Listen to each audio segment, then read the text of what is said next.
सब कुछ शुरू होता है जियांचिंग हाई के एक क्लासरूम में, ठीक उस वक्त जब बड़ा यूनिफाइड एग्जाम शुरू होने वाला होता है। टीचर मिस्टर चेनफान अपने स्टूडेंट्स से कहते हैं कि वे अपनी गियर तैयार कर लें आने वाले टेस्ट्स के लिए। टिचर जोर देते हैं कि मार्शल आर्ट्स एग्जाम बहुत डेंजरस है और बिल्कुल भी रिकमेंड नहीं किया जाता किसी वीक पावर्स वाले के लिए। तभी हमारे मेन कैरेक्टर जूजिंग खुलासा करता है कि वो असल में इस दुनिया में ट्रांसमिग्रेट हो गया है। ये नई दुनिया उसकी पुरानी दुनिया की तरह तकनीकी रूप से काफी सिमिलर है, लेकिन यहाँ डरावने और खतरनाक बीस्ट्स बहुत ज्यादा हैं। हालांकि इन क्रीचर्स से लड़ने के लिए ऐसे लोग जागृत होते हैं जो अपनी सुपर पावर्स का यूज करके सभी की प्रोटेक्शन करते हैं। हर कोई 16 साल की उम्र में अपनी एबिलिटीज अवेकन कर सकता है और पावर्स की टाइप्स उतनी ही डाइवर्स हैं जितनी की अजीब। ये एबिलिटीज 9 लेवल्स में डिवाइडेड हैं और ज्यादातर लोग सिर्फ रैंक F से D के पावर सीख पाते हैं। इस सोच में हमारे MC को अपनी ही एबिलिटी याद आती है, जो कि एक बेसिक इलेक्ट्रिक पावर है, लेकिन उसकी पावर सिर्फ रैंक E की है, यानी वो एक कमजोर करंट है जिसकी ताकत एक टेजर जितनी होती है। अचानक एक क्लासमेट पूछता है, क्या वो सच में मार्शल आर्ट्स एग्जाम देगा? टीचर की वार्निंग के बावजूद वो ब्लॉन्ड लड़का उसे ट्रैश कहते हुए कहता है कि वो स्कूल का नाम शर्मसार करेगा और उसे डेस्क जॉकी बन जाना चाहिए। फिर एक लड़की लिंचिंगली हमारे प्रोटैगनिस्ट के लिए खड़ी होती है और बुली को कहती है कि अपना काम देख। गुस्से में ब्लॉन्ड लड़का कहता है कि वो यूनिफाइड टेस्ट में दिखा देगा कौन बेस्ट है। फिर वो गुस्से से वहां से चला जाता है और जू जिंग मिंग को धमकी देता है, हमारा लड़का टेस्ट ग्राउंड्स पर ट्रैजिक एंड पाने वाला है। लड़की प्रोटैगनिस्ट को समझाने की कोशिश करती है और सलाह देती है कि शहर के अंदर ही कोई सेफर पाथ चुने। एप्लीकेशन फॉर्म पर एजुकेशन 2 ट्रैक्स में डिवाइडेड है, लिबरल आर्ट्स और मार्शल आर्ट्स। जो मार्शल पाथ चुनते हैं उन्हें डेंजरस जोन्स में जाना पड़ता है बीस्ट से लड़ने के लिए। ये टेस्ट पास करने के बाद ही वे यूनिवर्सिटी में दाखिला ले सकते हैं और ऑफिशियल एबिलिटी यूजर्स बन सकते हैं। हमारे MC को लगता है कि भले ही वो एग्जाम से बच भी जाए, वो बीस्ट से कभी बच नहीं सकता, जो किसी भी वक्त अटैक कर सकते हैं। उसे अपना एक पुराना ट्रॉमा याद आता है जब उसके पेरेंट्स बीस्ट टाइड के दौरान मारे गए थे। इसलिए वह कभी भी फ्यूचर थ्रेट्स के सामने पावरलेस और फाइट न कर पाने का एहसास नहीं करना चाहता। इसलिए एप्लीकेशन फॉर्म हाथ में लेकर वह डिसाइड करता है कि वह फिर भी मार्शल आर्ट्स एग्जाम ही देगा। उस दिन बाद में हम स्कूल बिल्डिंग देखते हैं जब सूरज होराइजन पर सनसेट हो रहा होता है। एक कमरे के अंदर से हम अपने MC की सिलुएट देखते हैं जो स्पीयर से कड़ी ट्रेनिंग कर रहा है। उसका हाथ वेपन को मजबूती से पकड़ता है और उसे अपनी इलेक्ट्रिक पावर से इम्बस करता है। हम उसे एनर्जाइज्ड स्पीयर के साथ अपने मूव्स प्रैक्टिस करते देखते हैं, खुद को बेहतर बनाने के लिए पुश करते हुए। काफी इंटेंस ट्रेनिंग के बाद हमारे MC पूरी तरह थका हुआ और ब्रेथलेस होता है। वह जमीन पर गिर पड़ता है, पूरी तरह एग्जॉस्टेड, और कहता है कि अभी और प्रैक्टिस नहीं कर सकता। लेटा हुआ वह सोचता है कि उसकी स्पीयर टेक्निक उसे बाकी E क्लास अवेकेंड से थोड़ा स्ट्रॉन्गर बनाती है। वह सोचता है कि D क्लास से नीचे के मार्शल आर्टिस्ट्स में कैजुअल्टी रेट हर साल बढ़ रहा है।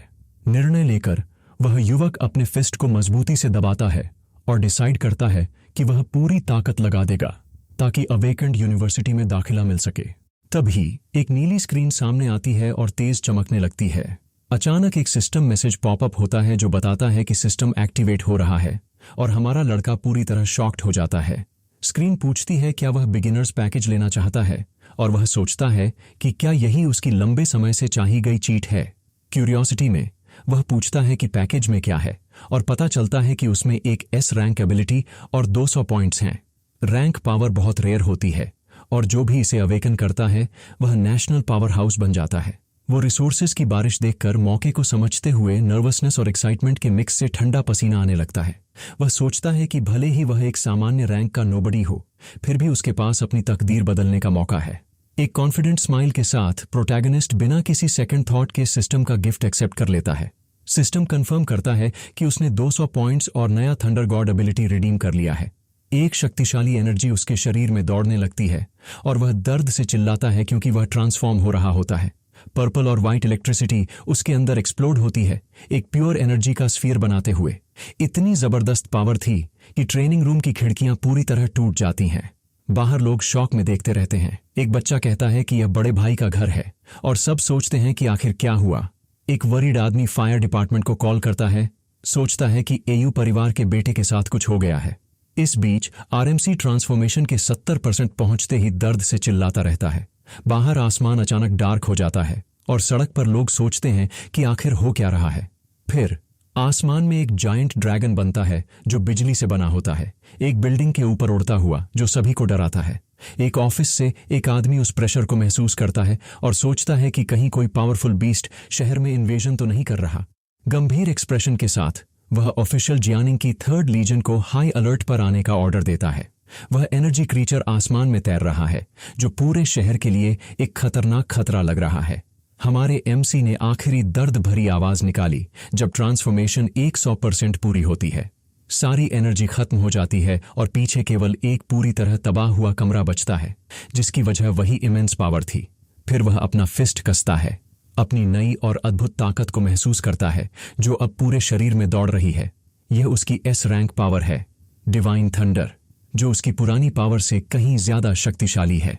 फर्श पर पड़े गड़बड़ को देखते हुए प्रोटोगोनिस्ट सोचता है कि उसने बहुत बड़ा कमोशन कर दिया और कंट्रोल्ड करने में खुश नसीब रहा।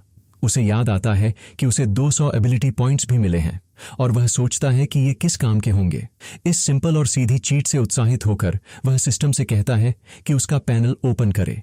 स्क्रीन पर फिर उसके नाम शू जिंगमिंग, उसकी नई एस रैंक पावर और 200 पॉइंट्स दिखाए जाते हैं। आरएमसी डिसाइड करता है कि वह अपने 200 पॉइंट्स को कल के एग्जाम के लिए अपनी कॉम्बैट पावर को मैक्स आउट करने में यूज करेगा। उसे समझ आता है कि पावर्स दोनों से आती हैं, फिजिकल और स्पिरिचुअल। इसलिए वह पहले उन एट्रीब्यूट्स को मजबूत करने का फैसला करता है। उसके साथ ही उसके एट्रीब्यूट्स के नंबर्स तेजी से बढ़ने लगते हैं क्योंकि वह पॉइंट्स डिस्ट्रीब्यूट करता है। एक पर्पल ऑरा पूरी तरह उसे इन्वेलप कर लेता है और वह अपने पूरे शरीर में नई ताकत बहती हुई महसूस करता है। प्रोटोगोनिस्ट महसूस करता है कि उसकी एनर्जी और सर्कुलेशन बेहतर हो रही है और उसके सोचने की गति भी तेज और साफ हो गई है। फिर वह अपना फिस्ट मजबूती से कसता है, अपने मसल्स में नई हासिल हुई ताकत को टेस्ट करता है। वैसे ही हमारा एमसी पहले से कहीं तेज मूव करने लगता है। उसके स्ट्राइक्स हवा को काटते हुए तेज चल रहे हैं। तभी उसे एहसास होता है कि अपनी बेसिक एट्रीब्यूट्स को इम्प्रूव करने से उसकी ओवरऑल कॉम्बैट स्किल्स भी इन्हांस्ड हो गई हैं। पैनल दिखाता है कि उसका फिजिक और स्पिरिट बढ़ा है और समझाता है कि पॉइंट्स कैसे कन्वर्ट हुए हैं। अपनी नई पावर के साथ उसे यकीन है कि वह यूनिवर्सिटी में जरूर दाखिला ले लेगा, लेकिन वह सोचता है कि उसकी रैंकिंग क्या होगी। प्रोटैगनिस्ट फिर अपने स्पीयर को हवा में किक करता है, अपनी ताकत टेस्ट करने के लिए तैयार होता है। वेपन पकड़कर वह डिसाइड करता है कि वह मार्शल आर्ट्स जिम जाएगा अपनी नई पावर्स के परीक्षण के लिए। अचानक ट्रेनिंग रूम का दरवाजा एक जोरदार किक से खुल जाता है। 3 फायर फाइटर्स तेजी से कमरे में भागते हैं, जिससे हमारा एमसी पूरी तरह सरप्राइज्ड और कंफ्यूज्ड हो जाता है। टीम लीडर बताता है कि उन्हें इस जगह आग लगने की इमरजेंसी कॉल मिली थी। आरएमसी समझाता है कि यह सिर्फ उसकी पावर की फ्लक्चुएशन थी और अब सब ठीक है। इसके बाद फायर चीफ स्थिति समझ जाता है और अपनी टीम को सब साफ करने का आदेश देता है। एक आदमी युवक की ताकत से इंप्रेस्ड होता है और हमारे एमसी उन्हें हाथ हिलाकर विदा करता है। फिर फायर ट्रक नेबरहुड वालों की क्यूरियस नजरों के बीच आगे बढ़ जाता है। एक पड़ोसी पूछता है कि सब ठीक तो है ना, और हमारा एमसी कंफर्म करता है कि सब ठीक है और फिर जिम जाकर ट्रेनिंग करने निकल पड़ता है। अवेकेंड इंडिविजुअल्स के लिए पावर यूजर्स बनने के लिए कांस्टेंट और जरूरी ट्रेनिंग बहुत जरूरी होती है। वह पहुंचता है थंडर हॉल में, जो पूरे देश के सबसे प्रसिद्ध जिम्स में से एक है। बाकी एक्सपेंसिव हॉल्स के विपरीत यह जिम सारे हाई स्कूल स्टूडेंट्स के लिए फ्री है। अंदर आरएमसी कुछ लड़कियों का एक ग्रुप देखता है और उनमें से एक उसे बहुत फेमिलियर लगती है। वह टांकी है, जो हमारे प्रोटैगनिस्ट की कजन है और वो भी ट्रेनिंग करने आई है। लड़की अपनी एक दोस्त के साथ है और दोनों उत्साह से बातें कर रही हैं। उसी वक्त प्रोटैगनिस्ट पास जाकर अपनी कजन को ग्रीट करता है और पूछता है कि वह यहाँ क्या कर रही है। टांकी थोड़ा सरप्राइज्ड होती है और बताती है कि वह बस फ्रेंड्स के साथ हॉल में टाइम बिता रही है। वह उन्हें अलविदा कहता है और कहता है कि मजे करो। जब वह ट्रेनिंग रूम की ओर बढ़ता है तो उसकी कजन को कुछ अजीब लगता है। उसे लगता है कि उसने कुछ बदल गया है। उसकी दोस्त पूछती है कि वह कौन था। टांकी जवाब देती है कि वह उसका कजन शू जिंगमिंग है और वह कल एग्जाम भी देने वाला है। उसकी दोस्त शाविया बहुत एक्साइटेड हो जाती है और कहती है कि इस तरह के चेहरे वाला लड़का तो परफेक्ट आम कैंडी होगा दिखाने के लिए। फिर टांकी उसकी दोस्त का मजाक उड़ाती है और बताती है कि उसका कजन की पावर सिर्फ ई क्लास की है। एक और लड़का उसे ई क्लास होने और एग्जाम देने की सोच पर तंज करता है, लेकिन कजन बस सोचती है कि यह फैसला बहुत रिस्की है। टांकी फिर बात बदलकर अपनी दोस्तों को मार्शल आर्ट्स हॉल एक्सप्लोर करने के लिए बुलाती है। समूह चल पड़ता है और उनमें से एक कहता है कि एग्जाम से पहले थोड़ा रिलैक्स होना सही है। इसी बीच ट्रेनिंग रूम में प्रोटैगनिस्ट अपने स्पीयर से एक बड़े टारगेट पे अटैक करने की तैयारी कर रहा होता है। युवक स्पीयर पकड़ता है और ध्यान देता है कि उसे हल्का महसूस हो रहा है, लेकिन जल्दी समझ जाता है कि इसकी वजह उसकी बढ़ी हुई फिजिक है। चूंकि एग्जाम कल है, इसलिए उसके पास कोई बेहतर वेपन खोजने का समय नहीं है। इसलिए वह अपना मैक्सिमम स्ट्रेंथ बिना सुपर पावर के टेस्ट करने का फैसला करता है। यह सोचकर प्रोटैगनिस्ट गहरी सांस लेता है और अपना सबसे ताकतवर ब्लो डिलीवर करने पर फोकस करता है।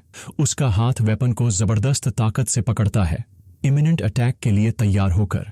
फिर वह अपनी पूरी ताकत से एक स्विफ्ट और पावरफुल मोशन के साथ आगे स्ट्राइक करता है। स्पीयर का टिप टारगेट को सीधे और डिस्ट्रक्टिव इम्पैक्ट के साथ हिट करता है। टारगेट डैमेज हो जाता है और स्कोर बोर्ड पर 321 कैलोरीज फोर्स दिखती है, लेकिन कमरा जल्दी ही खुद को रिपेयर कर लेता है। हमारा एमसी अपनी फिजिकल स्ट्रेंथ से इम्प्रेस्ड होता है, जो लगभग दोगुनी हो गई है और आम अवेकेंड से बहुत बेहतर है। उसकी आंखों में पावर की चमक होती है और वह अपनी नई पर्पल स्काई डिवाइन थंडर को टेस्ट करने का निर्णय लेता है। जैसे ही वह कॉन्सेंट्रेट करता है, उसकी हाथों और शरीर पर पर्पल इलेक्ट्रिसिटी एनवेलप होने लगती है। एनर्जाइज्ड स्पीयर से वह टारगेट पर अटैक करता है और स्कोरबोर्ड पर अविश्वसनीय 3021 कैलोरीज दिखती है। आरएमसी कहता है कि एस रैंक पावर कमाल की है और यह पहले से मिड लेवल यूजर के बराबर है। अभी भी उसके शरीर से लाइटनिंग क्रैकल कर रही होती है और वह कहता है कि यह उसकी असली लिमिट तक भी नहीं पहुंची है। स्पीयर को मजबूती से पकड़ते हुए वह अपनी स्ट्रेंथ, सुपर पावर और स्किल्स को एक डेवस्टेटिंग ब्लो में कंबाइन करने की योजना बनाता है। फिर वह अपनी पूरी इलेक्ट्रिफाइड स्पीयर के साथ एक पावरफुल स्पिनिंग अटैक एग्जीक्यूट करता है। वह इस मोशन को जारी रखता है, अपने आसपास व्हाइट और पर्पल एनर्जी का बड़ा वॉर्टेक्स बनाते हुए। अपनी वेपन के टिप पर एक शुद्ध पावर का स्फीयर बनता है, जो टारगेट को फायर करने के लिए तैयार होता है। एक जोरदार येल के साथ वह सारी एनर्जी को अनलीश करता है। इस अटैक से एक मैसिव एक्सप्लोजन होता है जो अपने रास्ते की हर चीज को पूरी तरह कंज्यूम कर देता है। मेन हॉल में लोग वाइब्रेशन महसूस करते हैं और एक आदमी सोचता है कि क्या यह अर्थक्वेक था। इसी फ्लोर पर उसकी कजन का ग्रुप उस वाइब्रेशन के दबाव से गिर पड़ता है। एक लड़का मजबूत एनर्जी फ्लक्चुएशन महसूस करता है और कहता है कि यह किसी सुपर यूजर की एनर्जी है। टांगी की दोस्त शॉक्ड होती है क्योंकि यहाँ केवल स्टूडेंट्स ट्रेनिंग करते हैं और सबसे स्ट्रांग लोग अलग हॉल में जाते हैं। स्थिति को जानने के लिए उसकी कजन उस शक्ति के सोर्स की इन्वेस्टिगेशन करने का फैसला करती है। एनर्जी फ्लक्चुएशन को फॉलो करते हुए ग्रुप प्रोटैगनिस्ट को ट्रेनिंग रूम से बाहर निकलते हुए देखता है। सरप्राइज्ड होकर कजन पूछती है कि वह वहां क्या कर रहा था और हमारा एमसी कहता है कि वह बस घर जा रहा था तैयार होने के लिए। उसकी दोस्त उसे गुड लक कहती है, लेकिन फिर जल्दी से अपनी कजन को उस कमरे को दिखाने के लिए खींचती है जहां से एनर्जी आई थी। वे उस रूम पहुंचते हैं जहां पावर ओरिजिनेट हुई थी और देखते हैं कि डोर पूरी तरह से टूट चुका है। दरवाजा खोलते ही वे शॉक में पड़ जाते हैं क्योंकि ट्रेनिंग रूम पूरी तरह तबाह हो चुका होता है। कजन की दोस्त डिस्ट्रक्शन देखकर फुली की फुली रह जाती है और कहती है कि मेमोरी मेटल भी इतनी ताकत का सामना नहीं कर सकता। ग्रुप का एक लड़का इस बात पर यकीन नहीं करता कि यह कोई स्टूडेंट कर सकता है, क्योंकि वह इलाके में बेहद इंटेंस एनर्जी महसूस करता है। दूसरा सहमति में सिर हिलाता है, कहता है कि यहां तक कि कोई टॉप टीयर प्रोडिजी भी इतना डैमेज नहीं कर सकता। फिर उसकी दोस्त के दिमाग में एक ब्राइट आइडिया आता है जो कहती है कि शायद हमारा एमसी कोई हिडन जीनियस है जिसने यह सारी तबाही मचाई है। लेकिन बाकी लड़के उसकी बात पर हंसते हैं, कहते हैं कि यह तो बेवकूफ़ी है और वह बस एक ई रैंकर है जिसे 300 की ताकत तक पहुंचना भी भाग्य ही मानना पड़े। दूसरा लड़का समझाने की कोशिश करता है कि शायद वो पावरफुल यूजर किसी दूसरे हॉलवे का इस्तेमाल कर रहा होगा। फिर कजन से उसकी राय पूछता है। वह टूटे हुए दीवार को छूती है और बस इतना जवाब देती है, शायद, और बिल्कुल सोच में डूबी लगती है। करीब से डैमेज देखने पर लड़की पाती है कि दीवार पर बने निशान स्पीयर से बने जैसे दिखते हैं। इस पर उसे अपने कजन की स्पीयर पकड़ने की याद आती है, जो उसकी शक को और गहरा कर देती है। उसे उसकी आंखों में चमक नजर आती है और वह सोचती है कि क्या सच में एग्जाम में उसका हिस्सा लेना उसकी सीमा से बाहर जाना नहीं है। अगले दिन मार्शल आर्ट्स एग्जाम का समय आखिरकार आ पहुंचा है और बहुत सारे स्टूडेंट्स इकट्ठा हो रहे हैं। छात्र बस से उतरते हैं, अपने वेपन्स पकड़ते हैं और बड़े टेस्ट के लिए तैयार होते हैं।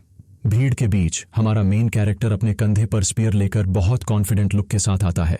कुछ स्टूडेंट्स एग्जाम अरीना को देखते हैं और जब वहां एक यूनिकॉर्न राइनोसिरस दिखता है तो डर जाते हैं, लेकिन स्कूल बुली उन पर तंज करता है, कहता है कि अगर वो उस बीस्ट को हैंडल नहीं कर सकते तो वे पैथेटिक हैं। हमारे एमसी के सबसे अच्छे दोस्त पूछता है कि वह एरोगेंट लड़का कौन है, और उसे बताया जाता है कि वह जो मिंगांग है, जिसके पास बी रैंक एबिलिटी है और जो पहले लेवल की पावर में एडवांस हो चुका है। अपने राइवल को गंभीर नजरों से देखते हुए हमारा युवा हीरो एक स्मर्क के साथ सोचता है कि अब उनमें से कौन ज्यादा स्ट्रांग है। अचानक एक शक्तिशाली आवाज चिल्लाती है जो वहां मौजूद सभी कैंडिडेट्स का ध्यान आकर्षित करती है। एक ऑफिसर खुद का परिचय देता है कि वह वोंग हियांग है, मार्शल आर्ट्स एग्जाम का कमांडर इन चीफ। वह एक मिलिट्री व्हीकल पर चढ़ता है और समझाता है कि टेस्ट 12 घंटे एक रूइंड सिटी में चलेगा। क्षेत्र को 3 जोन्स में बांटा गया है और पॉइंट्स बीस्ट्स के अलग अलग लेवल्स को हराने पर मिलेंगे। एक सीरियस लुक के साथ वह स्टूडेंट्स को चेतावनी देता है कि ज्यादा स्कोर के लिए अपनी जान की बाजी न लगाएं। हमारा प्रोटैगनिस्ट सोचता है कि पहले वह आउटर एरिया में ही रहता, लेकिन अब वह पूरी ताकत से सेंटर की तरफ जा रहा है। एग्जाम सप्लाईज बांटने शुरू होते हैं और स्टूडेंट्स उन्हें लेने के लिए लाइन लगते हैं। टीचर हमारे हीरो को उसका किट देते हैं और बताते हैं कि इसमें कुल 3 आइटम्स हैं। लड़के के पास पॉइंट्स ट्रैक करने के लिए एक वॉच है, फूड के लिए एक बैकपैक और एक सेफ्टी बॉल जिसमें शील्ड होता है। टीचर याद दिलाते हैं कि बॉल का यूज करने का मतलब है टेस्ट खत्म करना, लेकिन जिंदगी सबसे पहले आती है। और हमारा हीरो उनकी बात के लिए धन्यवाद करता है। तभी प्रोटैगनिस्ट की कजन की दोस्त दौड़ती हुई उसकी तरफ आती है, उसका नाम बुलाती है।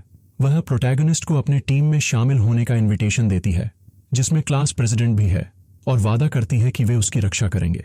एक क्लासमेट शिकायत करता है कि टीम में सिर्फ 5 लोग हो सकते हैं और एमसी को लेकर उनकी स्कोर खराब होगी। क्लास प्रेसिडेंट के दोस्त नाराज हो जाते हैं, कहते हैं कि वे पहले ही समझौता कर चुके हैं और अब पीछे नहीं हट सकते। फिर दूसरा स्टूडेंट प्रोटैगनिस्ट की ओर इशारा करते हुए कहता है कि वह एग्जाम में कोई बोझ नहीं उठाना चाहता।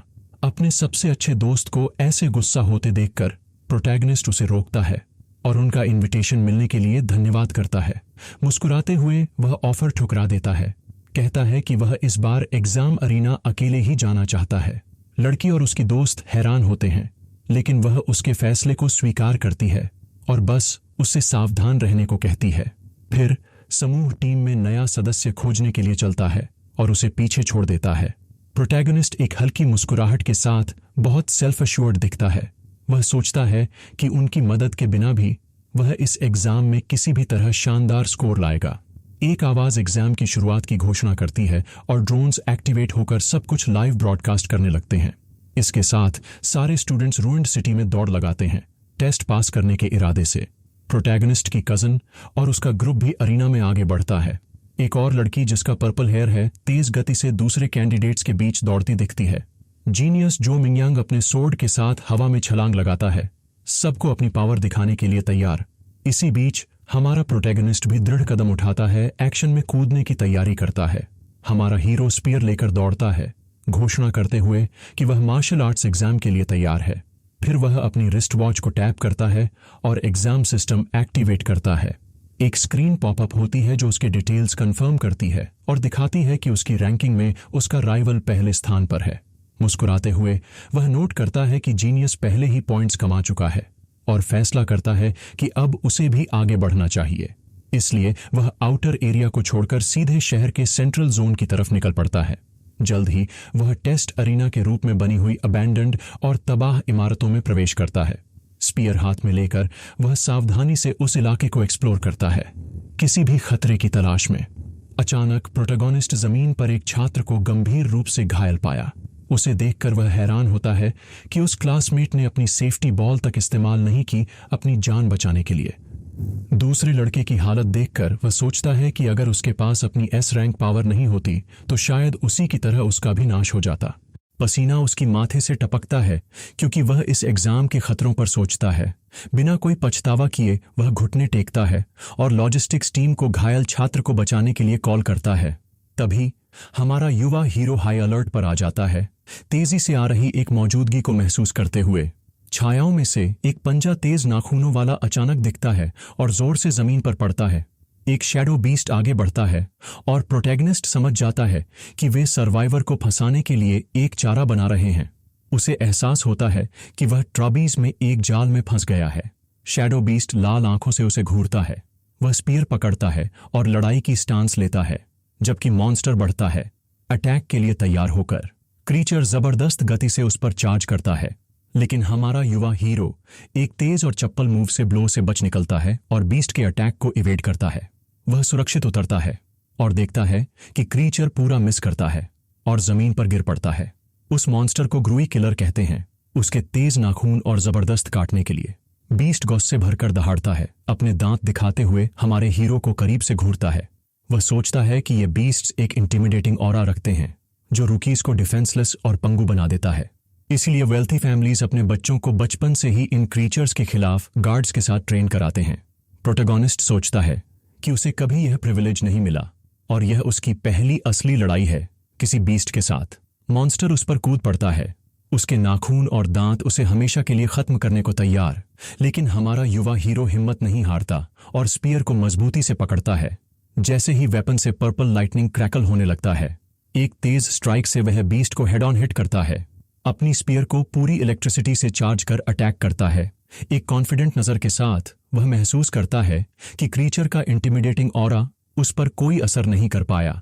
बीस्ट गिर पड़ता है परास्त होकर और सिस्टम उसे नोटिफाई करता है कि उसने अनरैंक्ड शैडो कैट को हराकर 3 पॉइंट्स अर्जित किए हैं। वह सोचता है कि बीस्ट्स को हराने से स्किल पॉइंट्स मिलते हैं, लेकिन अनरैंक्ड वाले बहुत कम देते हैं। चूंकि बीस्ट का ऑरा उस पर प्रभाव नहीं डालता, वह निर्णय लेता है कि आउटर एरिया में ज्यादा वक्त बिताने का कोई मतलब नहीं है।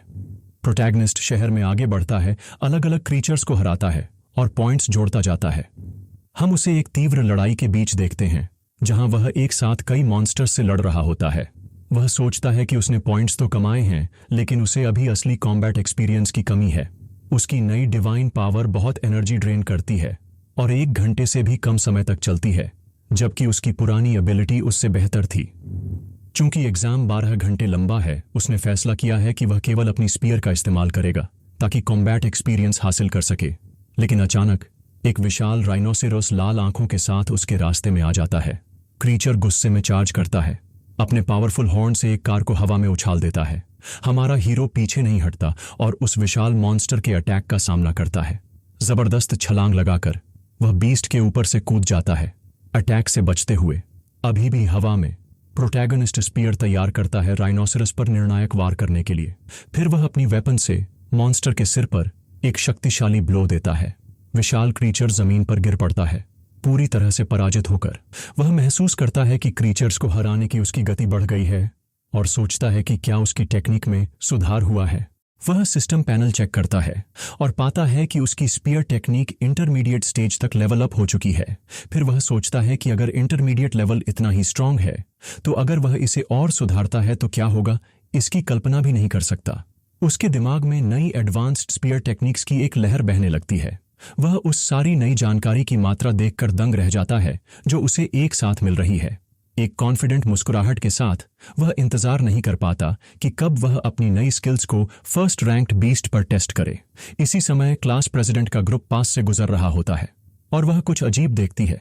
वह अपनी टीम को बताती है कि उसे लगता है कि उसने अभी कुछ पल पहले हमारे प्रोटैगनिस्ट को होते देखा था, लेकिन एक लड़का इसे डिसमिस कर देता है। कहता है कि इस इलाके में आना उसके लिए सुसाइड मिशन होगा। स्क्वाड लीडर गंभीर होकर सोचता है कि क्या वह गलत देखी और उसकी दोस्त कैसी है। अचानक समूह का एक सदस्य उन्हें बुलाता है और पास में मारे गए रेनोसीरो की ओर इशारा करता है। वे पास जाकर देखते हैं कि उसके सिर पर लगी जानलेवा चोट स्पीयर से हुई है। हैरान लड़की सोचती है कि क्या जिसने उसे देखा वो सच में हमारा हीरो हो सकता है। एक टीममेट शक जताता है कि वह मॉन्स्टर को नहीं हराता, क्योंकि सिर्फ सी रैंक अवेकेंड ही ऐसा कर सकता है। फिर दूसरा सुझाव देता है कि वे उसके स्कोर को रैंकिंग में चेक करें ताकि सारी चीजें साफ हो जाएं। लड़की अपनी वॉच में लीडर बोर्ड देखती है और हैरान रह जाती है कि ये वाकई में वही है। उसके क्लासमेट्स पैनिक करने लगते हैं, विश्वास नहीं कर पाते कि एमसी टॉप 50 में है। इस बीच अरीना के बाहर जनता एग्जाम देख रही होती है और देखती है कि जो मिंग्यांग पहले स्थान पर है। शहर के डायरेक्टर ऑफ एजुकेशन उस जीनियस की प्रशंसा करते हैं, कहते हैं कि वह निश्चित रूप से प्रोविंस के टॉप 100 में आएगा।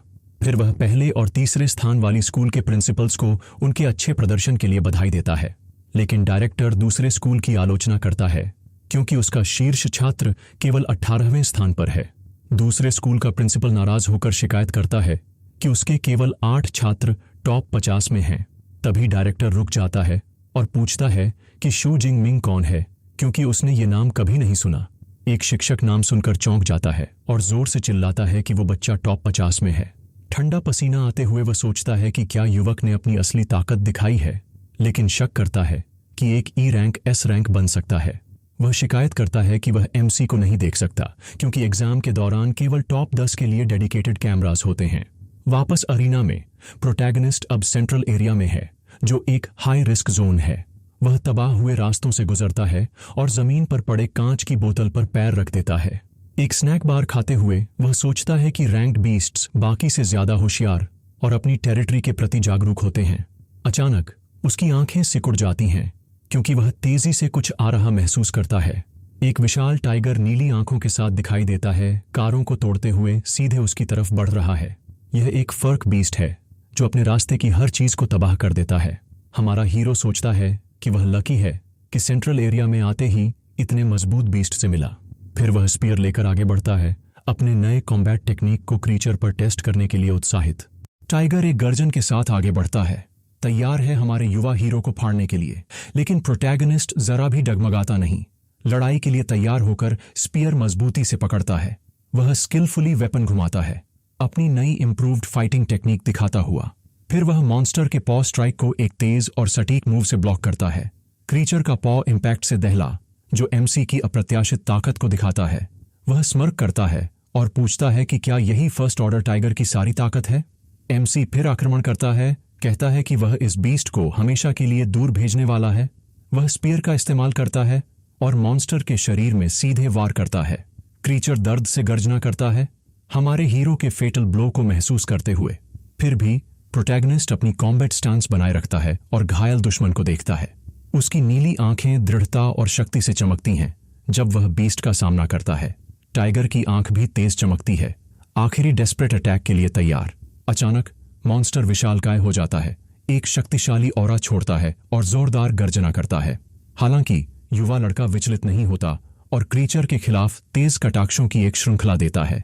वह बीस्ट के एक ब्लो से एजाइल तरीके से बच निकलता है, जिसने एक आयरन बार को तोड़ दिया। वह बीस्ट की जिद को नोटिस करता है, फिर भी घायल होने के बावजूद वह आखिरी तक लड़ने पर जोर देता है। टाइगर गुस्से में तेजी से चार्ज करता है, लेकिन प्रोटैगनिस्ट अपने स्पीयर के साथ तैयार खड़ा होता है। वह अपनी ताकत स्पीयर में जमा करता है और कहता है कि जितनी भी क्रीचर स्ट्रगल कर रही हैं, सब बेकार है। एमसी अपनी वेपन से अटैक करता है, जिससे नीली एनर्जी की एक तेज हवा के जैसे ब्लेड बनते हैं। क्रीचर गर्जना करती हुई इस इमिनेंट अटैक का सामना करती है। बीस्ट पर वार होता है और वह आखिरी दर्द भरी चीख लगाकर जमीन पर गिर पड़ती है। लड़ाई खत्म होती है, क्रीचर जमीन पर है और विजयी युवा लड़का उसे देख रहा होता है। एक स्क्रीन पॉपअप होती है जो दिखाती है कि उसने 14 पॉइंट्स कमाए हैं और वह काफी संतुष्ट होता है। उसके लिए प्रूविंग ग्राउंड्स एक सुनहरा मौका है पॉइंट्स जमा करने और लेवल अप करने का। एक दृढ़ नजर के साथ वह और क्रीचर्स खोजने निकल पड़ता है ताकि अवसर का फायदा उठा सके। सीन बदलता है और रूइंड सिटी के ऊपर आसमान दिखता है जहां एग्जाम हो रहा है। दूर से एक टीचर बताता है कि वह युवा लड़का 30वें नंबर पर है, एग्जाम में दूसरा स्थान। सब प्रोफेसर चेन फैन की स्टूडेंट्स के प्रदर्शन की तारीफ करते हैं, जिससे वह चकित हो जाता है। एक टीचर हैरान होता है कि एमसी ने एक साथ 44 पॉइंट्स हासिल कर लिए। वह समझाता है कि फर्स्ट ऑर्डर बीस्ट जैसा कि लड़के ने अभी हराया है 14 से 16 पॉइंट्स के बराबर होता है। टीचर के अनुसार स्मार्ट वॉच हर 4 सेकंड में टेक डाउन्स रजिस्टर करता है। इसका मतलब है कि 4 सेकंड में उस युवा ने 3 फर्स्ट ऑर्डर बीस्ट्स को खत्म कर दिया। स्कूल का प्रिंसिपल स्वीकार करता है कि उसे भी पता नहीं था और वह लड़के के टीचर को फोन करने का फैसला करता है। तब मास्टर चेन को बुलाया जाता है ताकि वह एग्जाम के नेताओं को स्थिति समझाए। डरते हुए वह बताता है कि हमारे हीरो की एबिलिटी सिर्फ कमजोर ई रैंक इलेक्ट्रिसिटी है। प्रिंसिपल झटका खाता है और पूछता है क्या वह सुनिश्चित है, और टीचर सब कंफर्म करता है। वह कहता है कि इतनी कमजोर पावर के साथ इतनी दूर आने के लिए उसके पास दूसरी ताकतें भी होंगी। फिर वह निर्णय लेता है कि इंतजार करें और देखें, वह युवा जल्दी ही टॉप 10 में जगह बना लेगा। प्रिंसिपल आगे सोचता है कि इस तरह वे पता लगा सकेंगे कि उसने ये कमाल कैसे किया। चीटिंग के संदर्भ में बात भी सुनकर बाकी शिक्षकों का पसीना जम जाता है। तभी रैंकिंग स्क्रीन अपडेट होकर प्रोटैगनिस्ट को 9वें स्थान में दिखाती है। उसकी कजन, जो 12वें स्थान पर है, समझ जाती है कि वही था जिसने कल हमला किया था। इस बीच पहले स्थान वाला छात्र आश्चर्यचकित होता है कि एमसी टॉप 10 में है, एक ऐसा नाम जिसे उसने कभी सुना तक नहीं। सिक्योरिटी कैमरा में हमारा हीरो अकेले शहर के तबाह हुए रास्तों में दौड़ता दिखता है। फुटेज में वह लड़ाई के बीच है, एक दूसरे बीस्ट पर स्पीयर से वार करने वाला। वह एक और क्रीचर को हराता है और कहता है कि सेंट्रल जोन में हंटिंग अधिक प्रभावी है। जब वह एक ड्रोन को आते देखता है तो महसूस करता है कि वह आखिरकार एग्जाम की टॉप 10 में पहुंच गया है। एमसी कहता है कि उसने कभी अपनी ताकत छुपाना नहीं चाहिए और यह तो बस शुरुआत है। लेकिन मेन एरिया में जाने से पहले वह एक बार अपनी ताकत बढ़ाने का फैसला करता है। वह कंफ्यूज्ड होता है कि अभी लेवल अप क्यों नहीं हुआ और महसूस करता है कि उसे कल्टीवेशन मेथड की जरूरत है, इसलिए वह अभी बेसिक स्टैट्स इंप्रूव करना जारी रखेगा। बेहतरीन महसूस करते हुए और मजबूत होकर वह आखिरकार एग्जाम के कोर एरिया की ओर बढ़ता है। सेंट्रल एरिया सबसे खतरनाक है और वहां एक बाघों का झुंड एक और क्रीचर को खा रहा होता है। उनमें से एक सबसे बड़ा और बाकी से कहीं ज्यादा थ्रेटनिंग दिखता है। हमारा युवा लड़का उन्हें ब्लेड टाइगर्स और उनके राजा के रूप में पहचानता है, जिनकी इंप्रेसिव ऑरा होती है। मुस्कुराते हुए वह इसे बहुत सारे पॉइंट्स कमाने का शानदार मौका मानता है, लेकिन अचानक उसकी आंखें गंभीर हो जाती हैं क्योंकि वह कोई दूसरी मौजूदगी महसूस करता है। वह उस व्यक्ति से बाहर आने को कहता है और उसकी हैरानी के लिए उसके राइवल जो मिंगयंग सामने आता है। जीनियस एमसी की परसेप्शन की तारीफ करता है और हैरान होता है कि वह न्यूकमर होकर टॉप 10 में है। हमारा हीरो उसे तुरंत पहचान लेता है और पूछता है कि राइवल उसे अपना नाम कैसे जानता है। जीनियस बताता है कि वह सेंट्रल एरिया के सभी को जानता है, इसलिए उसने अनुमान लगाया कि हमारे लड़के कौन हैं। वह बताता है कि वह टाइगर के झुंड पर नजर रख रहा था और एमसी उस पर प्रहार करता है कि वह उसकी दुबीचा चोरी करने की कोशिश कर रहा है। राइवल इसे नकारता है और अलायंस बनाने का प्रस्ताव देता है, लेकिन हमारा हीरो तुरंत उस ऑफर को ठुकरा देता है। एक कॉन्फिडेंट मुस्कान के साथ वह दावा करता है कि वह अकेले ही सभी मॉन्स्टर्स का सामना कर सकता। तो मैं वीडियो यहीं खत्म करता हूं। अगर आपको वीडियो पसंद आया हो तो कृपया वीडियो को लाइक करें और अगर आप नए हैं तो चैनल को सब्सक्राइब करें ताकि मुझे अगला वीडियो बनाने की मोटिवेशन मिले।